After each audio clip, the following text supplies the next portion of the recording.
कागल नगर परिषद निवडणूक मतमोजणीची तयारी अंतिम टप्प्यात आली आहे। रविवारी सकाळी 10 वाजता मतमोजणीला सुरुवात करण्यात येणार आहे। 6 टेबलवर 7 फेऱ्यांमध्ये मतमोजणी होणार असून दुपारी 1:30 वाजेपर्यंत सर्व निकाल हाती येतील अशी माहिती निवडणूक निर्णय अधिकारी तथा तहसीलदार अमरदीप वाकडे यांनी आज पत्रकार परिषदेत दिली। जयसिंगराव पार्क इथल्या सावित्रीबाई फुले मार्केटमध्ये ही मतमोजणी होणार आहे। कागल नगर परिषदेच्या नगराध्यक्षपदासह 24 जागांसाठी 2 डिसेंबर रोजी मतदान प्रक्रिया पार पडली।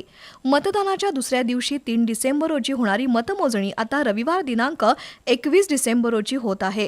निवडणूक विभागानं मतमोजणीची संपूर्ण तयारी केल्याची माहिती निवडणूक निर्णय अधिकारी तथा तहसीलदार अमरदीप वाकडे यांनी आज पत्रकार परिषदेत दिली। यावेळी मुख्याधिकारी अजय पाटणकर, सहाय्यक निवडणूक अधिकारी सारिका कासोटे प्रमुख उपस्थित होत्या। मतमोजणी 6 टेबलवर आणि 7 फेऱ्यांमध्ये होणार आहे।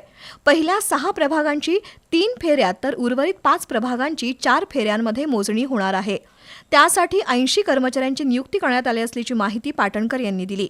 सकाळी 8 वाजता स्ट्रॉंग रूम उघडण्यात येणार असून सकाळी 10 वाजता मतमोजणीला सुरुवात होणार आहे।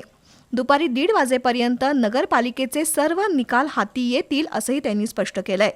नगराध्यक्ष पदासाठी 5 तर नगरसेवक पदाच्या 23 जागांसाठी 60 उमेदवार निवडणूक रिंगणात आहेत। या निवडणुकीत 28,753 मतदारांपैकी 23,233 मतदारांनी मतदानाचा हक्क बजावलाय। मतमोजणी बंदोबस्तासाठी 5 पोलीस अधिकाऱ्यांच्या मार्गदर्शनाखाली 70 पोलीस, अंमलदार आणि 50 गृहरक्षक दलाचे जवान तैनात करण्यात येणार आहेत।